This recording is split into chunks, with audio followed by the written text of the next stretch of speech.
thank all our colleagues here from the university and from the Ballard Institute Advisory Board, spouses, significant others, esteemed puppeteers like Cedric Flowers, if he's still here, and Gary Jones, who's in the lobby setting up the merch, our longest volunteer at the Ballard Institute. So that's, those are people I wanted to thank. And we wanted to thank from the Sendak Foundation, Lynn Caponera and Jonathan Weinberg and Tyler Fallis, I think, is here too. University. I don't know who else. Yes, okay, they're over there waving. And also we'll look at work by Anna Kratchina and her husband, Amy Luckenbach, and her husband, Nick Kratchina, and daughter, Anna Kratchina, who just translated Pinocchio a second time, which is sort of a strange collusion, for letting us exhibit their late mother's puppets. Also, Warner Brothers Archives let us use these Where the Wild Things Are figures. And the giant goose over there comes courtesy of our Mitchelson Galleries in Paul Gullah. So this is called Swing into Action, Maurice Sendak and the World of Puppetry. And when we were talking with Jonathan Weinberg, who exhibited some of our Charles Ludlam puppets in an exhibition about art and AIDS a few years ago, we started talking about how Maurice Sendak, who had connections to UConn on and off over the years, was very interested in different types of puppetry. So we wanted to talk about that with you. First of all, starting with some of these sketches that from the 1950s through the 1970s, he would listen to music. His favorite composer was Mozart, which is a theme through here. And then he'd draw while he was listening to the music. For example, this one from 55 is entitled Puppets, and it's people with particular gestures and their strings coming down, their marionettes. You know, he's not a puppeteer at this time, but he's interested in how figures are projecting gesture in space. And this one is very interesting. Joey was happy only when he was sad. It's about a little boy who wears masks all the time. He's afraid that he might be happy, so he puts on, or express happiness, so he puts on a mask. There are different masks of seriousness that he wears. And so it's one of these things that shows that sort of serious, darker side of childhood that Sendak was very much engaged with. How are we doing, Emily? Oh, we're live. We're live. Okay. Yeah. Oh, in 56, he also did these sketches listening to Igor Stravinsky's Pulcinella, which was a suite that Stravinsky did in Paris in the 20s with puppets by and masks by Pablo Picasso, a real avant-garde classic in the theater and in dance with the ballet russe, etc.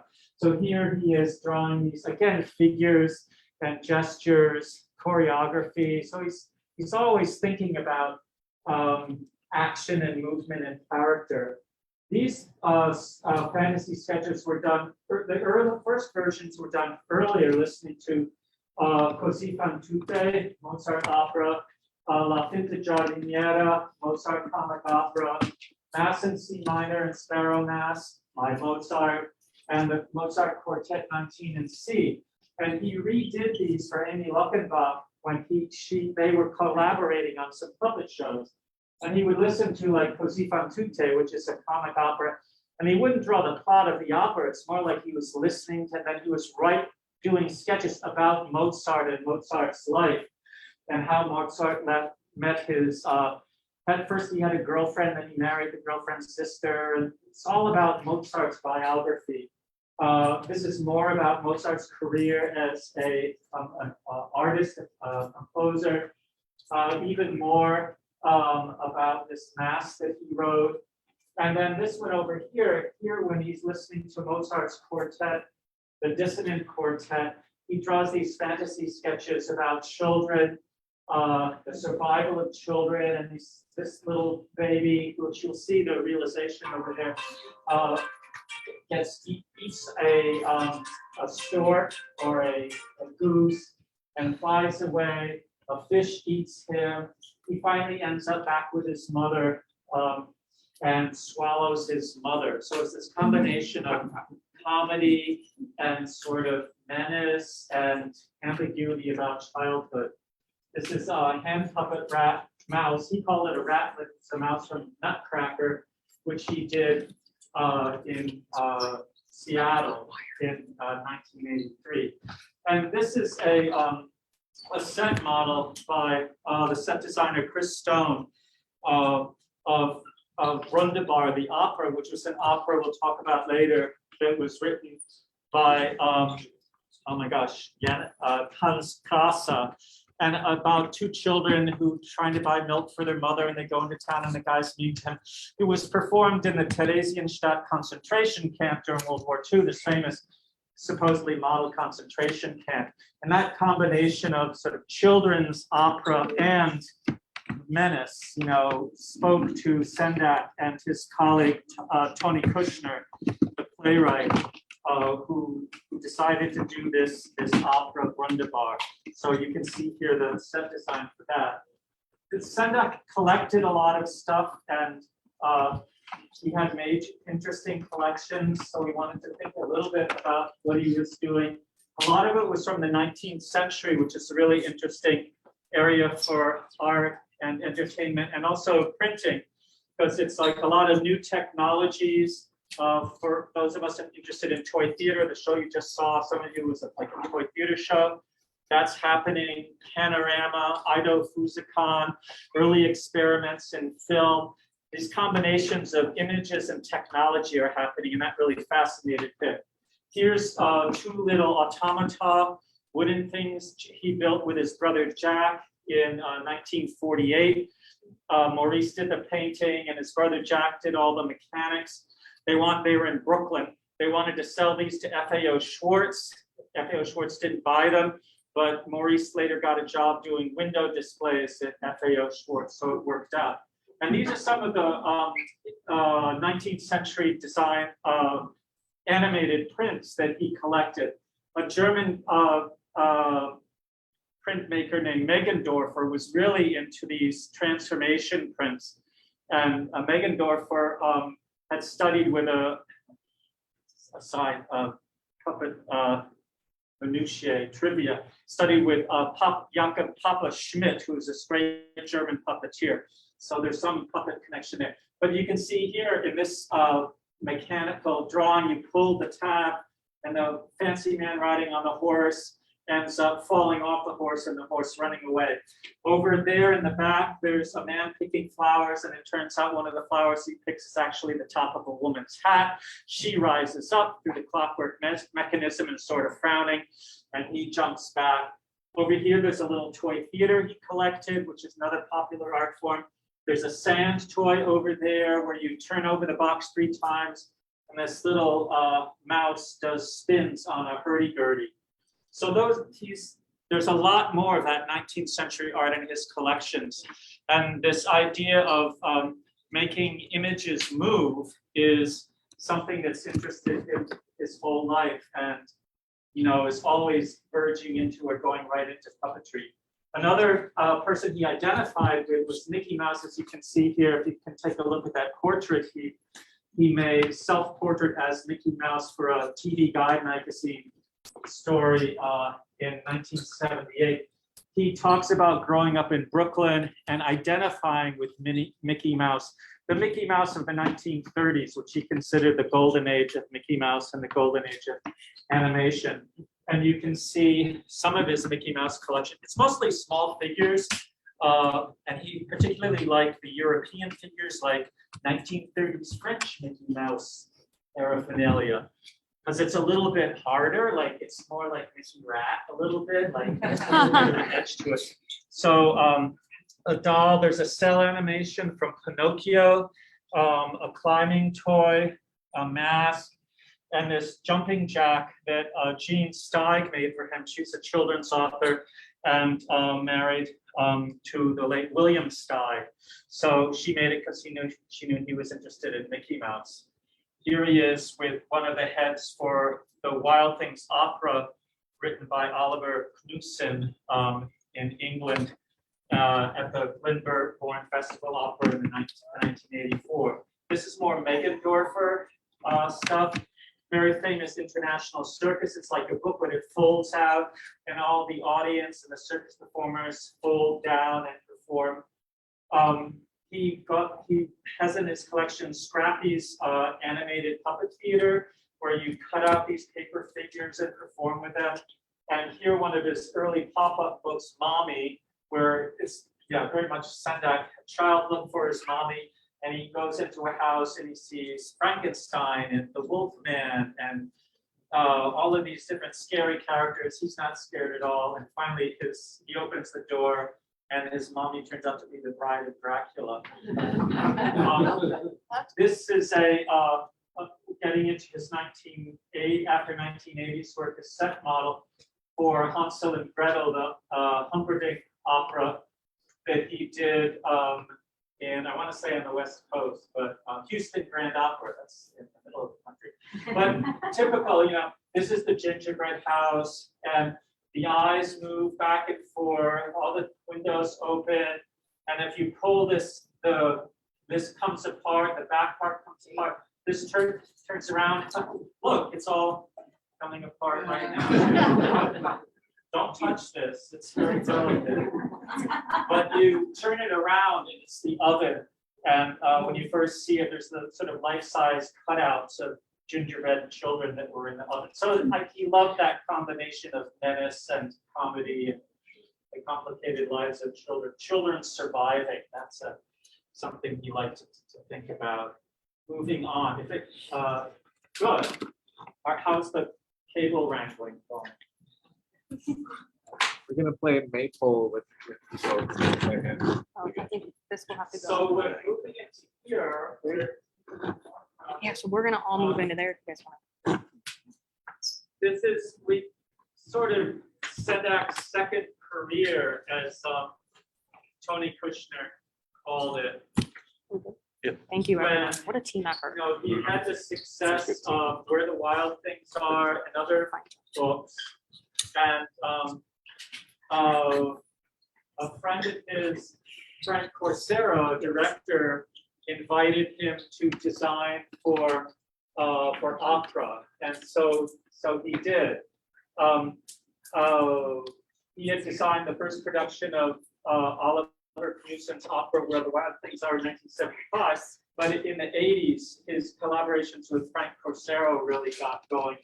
The Cunning Little Vixen, Love for Three Oranges, which is here, Nutcracker, The Goose of Cairo, a Knudsen's adaptation, I think, Sendak book, Ravel, L'Enfant et les Sortilèges, and Le Espagnol, Hansel and Gretel, Rundebar, Comedy on the Bridge, and then I think it might have been the last one, the Shiram Klezmer Orchestra's Pincus and the Pig, a klezmer tale in 2004.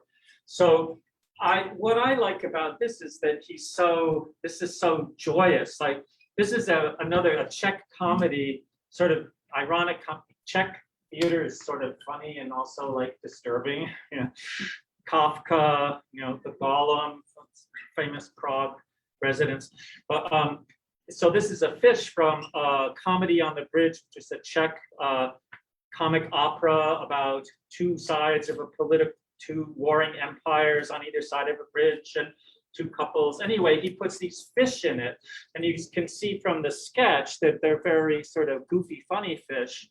But the context in which they're shown is very serious. This is he really had fun designing the set and costumes for The Love for Three Oranges, which was a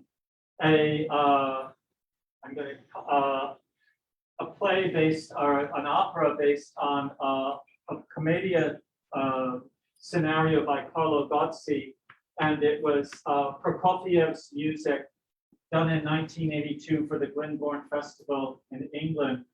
And he went to town. The conceit is that it's a commedia show. So he got into comedian masks like Picasso with Pulcinella back in the 20s. And then he made the set, there's a combination cook, kitchen, giant puppet animation here.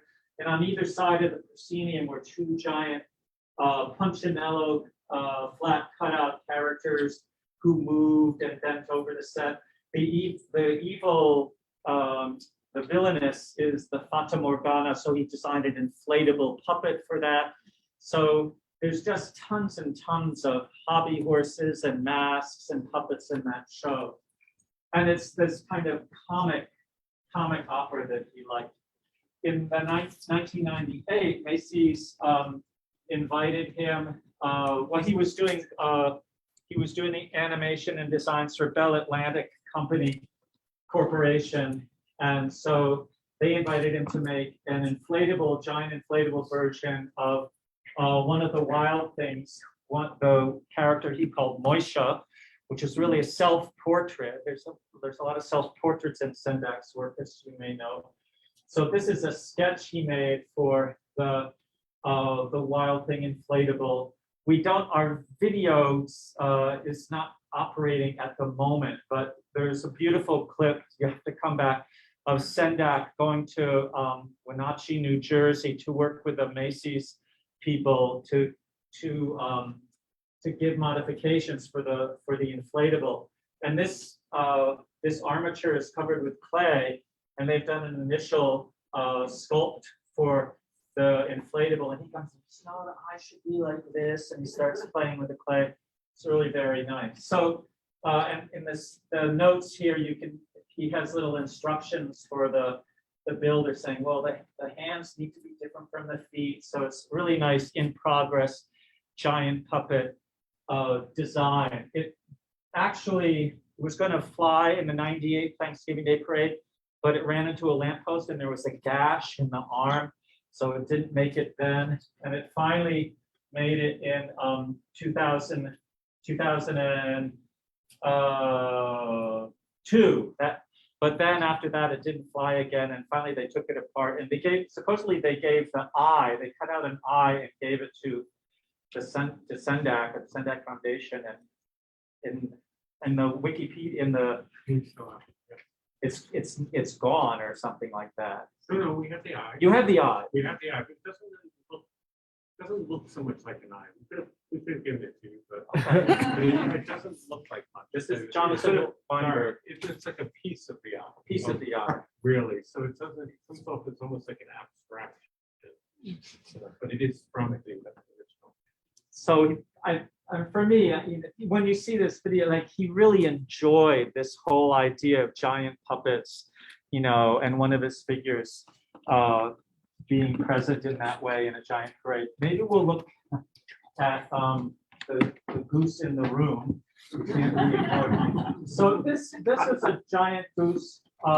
And when you take a look here, you can see his sketch for the Goose of Cairo. It's a comic opera by Mozart. And then there's a little model for the Goose of Cairo built by his colleague Christopher Mattaliano. And then here's the giant Goose of Cairo, of course. It's one of these ridiculous comic operas of Mozart, which I think Sendak really liked because they were so funny, right? And goofy. And there's a woman whose father keeps her locked up in a castle, and the guy who's after her decides, sort of like the Trojan horse, to have this giant goose and give it to the father. He brings it into the castle, and inside is the lover who comes out, and I think they live happily ever after. I forget the plot. But this is an amazing puppet. Matt and I schlepped it from Amherst a couple of days ago. It's not really functioning, but the eyes move. There's a lot of electronics in here, a lot of our sweet mechs, as we say, mechanical operations. You can see here the headdress says Loca del Cairo, the Goose of Cairo, and the number of the Mozart work K4422 and Wolfgang A. Mozart at the top, because he loved Mozart. So I love the fact that it's so goofy, so giant, and it's a puppet. So now we're in the feet move. When you pull it, there's a chain mechanism, a chain gear that lifts each foot up in turn as it's being rolled. Just make sure Joe. And there's two seats inside here. There's a front-facing seat that operates the head, and one facing the rear to, I guess, get out of the. I don't think it lays that. John, do Yes. you want to invite people to come So in? come on into the second gallery so you can see what we're talking about. I'll put that here. Well, it's fine. They can walk right. So, Yeah, just watch the cord. Sorry. so here, This hybrid world is hard. Fine. We're really professional here. here we have, well, like, obviously, we'll talk about Where the Wild Things Are, Spike Jonze film from 2009. But we wanted to think about the work of Amy Luckenbach, who was a very talented puppeteer from Illinois, I believe, and who ended up in Italy, married Nicholas Kratzina, who's a visual artist. They had 2 kids, and she's a puppeteer, and so she got Where the Wild Things Are at a bookstore in London, got it home, got really excited, as a lot of people have, and said, I'm going to make a puppet show. So she did, and you can see here, it's a pretty interesting adaptation of Where the Wild Things Are as a hand puppet stage. And if you when you get a chance to take a look, here she is with her family and her son standing on a chair narrating, performing in a piazza in Florence, Italy, which is where she lived. So she didn't meet Sendak. She wrote to Sendak asking for permission, but he never wrote back, I believe. But then she met him finally in the 80s when Sendak came to a book fair in Italy. And he was intrigued by what she was doing, and they began a lifelong friendship. And he had very kind things to say about her, which are one of the labels here, but I forget which one. She later did a sort of direct manipulation, as we say in the business, puppet version of Where the Wild Things Are. Oliver Knudsen did an opera, and there was a photograph in the first gallery of Sendak with this giant puppet of one of the wild things. And she didn't like the opera. She thought the puppets weren't built well. They were backpack puppets with big heads, and she thought they were awkward. So she said, I have an idea. We can have Max, a 3/4 size human puppet, and then the wild things can be sort of masks and costumes, sort of more that scale. And so she did that version of Where the Wild Things Are opera in 2005 in Florence with Syracuse University and Teatro Comunale di Firenze. So, and Sendak came, he was traveling with Tony Kushner. They came to her studio. They had a good time. They decided to do more collaborations. So moving on. So here we have, other people excited by Where the Wild Things Are. And this, of course, is, I don't know if have people seen the Spike Jonze movie, Where the Wild Things Are? I've never seen it. Okay. Some hands raised. So that was from 2009. There were a lot of different film companies that wanted to make a film of Where the Wild Things Are. Started out with Walt Disney, then Warner Brothers, Universal Studios came in and decided to do a version. Some of them, it was very interesting. They were digital animation or totally digital or digital backgrounds and live puppets or live puppets the other way around. Then finally, they decided to do a Warner Brothers Spike Jonze version. Sendak liked Spike Jonze. He said, I think I trust Spike Jonze to direct this movie. So the puppets, these figures were designed by, I want to say, to get his name right, with, so Jonathan doesn't, Sonny Gerasimovich. Is that, how do you pronounce it? Jonathan? Okay, thank you very much. Good. So, and working with Jim Henson's Creature Shop, they built these puppets, which are sort of like on the realistic end of things. And so we have them here, two of them here plus Max. And it was a combination of live action with the puppets. And then it seems that there's post-production, there's some digital animation with the faces, which is super interesting. And the plot is really developed. The book, as you may know, only has how many words in it? I forget the exact number. It's like 120 or Yeah, there's something like that. 120 words in the whole Right. story. So this had to sort of develop things a little more. And Sendak was okay with that. I think that's one of the really interesting things about this work is that he was very much okay with collaboration. He's like working with the on the Thanksgiving Day parade float. You know, it seemed like he enjoyed the collaborative work of making these shows, these puppet shows or shows with puppets. So with the over here, we're looking at a really nice collaboration that Sendak did with Amy Luckenbach. And the photo is Kushner and Sendak in Luckenbach's studio in Florence. And she's showing him some of these puppets. They ended up doing a production called Fantasy Sketches and Life of Mozart at the Festival of Arts and Ideas in New Haven in 2001. And it was a direct manipulation show on a table like this with the puppeteers dressed in black and manipulating the puppets in front of the audience, you know, if they're a little bit in the dark, you can see here in this photo, with a very interesting orchestra, piano forte, and the baritone, sort of like a glass harmonica, and this is a real glass harmonica here. And the music was Mozart, and these puppets were direct manipulation. And Sendak and Kushner drove to the performances. Our colleague Bart Rocco-Burton was part of a panel discussion there, I think he said. And this seems to me like another really interesting aspect of the work. These sketches here are based on the fantasy sketch on the wall in the first gallery, where the boy swallows a bird, and then he ends up swallowing his mother, but the fish swallows him. It's just these really interesting Sendakian kind of odd stories, but you can see how cool the puppets are that Amy Luckenbach made, the mother, the boy.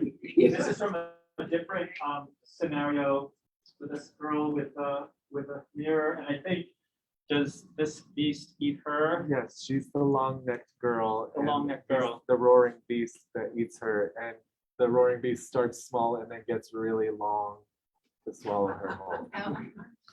And then the second half was again based on the fantasy sketches that you can see in the front gallery. The Life of Mozart. So sort of, you know, not a laborious biography of Mozart, but sort of whimsical stories of him with, I think that's his sister, right? Am I wrong? And then sort of little Mozart with Papa Haydn dancing. Like he liked that idea that Mozart and Haydn were dancing together. And then Mozart writing here at his piano. And then Mozart dancing with his dog, Bimperl. And here he is with his dog, Bimperl. Sendak really liked dogs, as you may or may not know. So, and then the music on a scroll and the angels flying overhead. So those are some aspects of Sendak's work in the world of puppetry that we're really excited about. And that's the end of the tour. Matt, you've been cable wrangling. Do you have thoughts that you want to share? I just really, I mean, I want to build on what you said, especially about Sendak, the collaborator. It was something he was incredibly passionate about.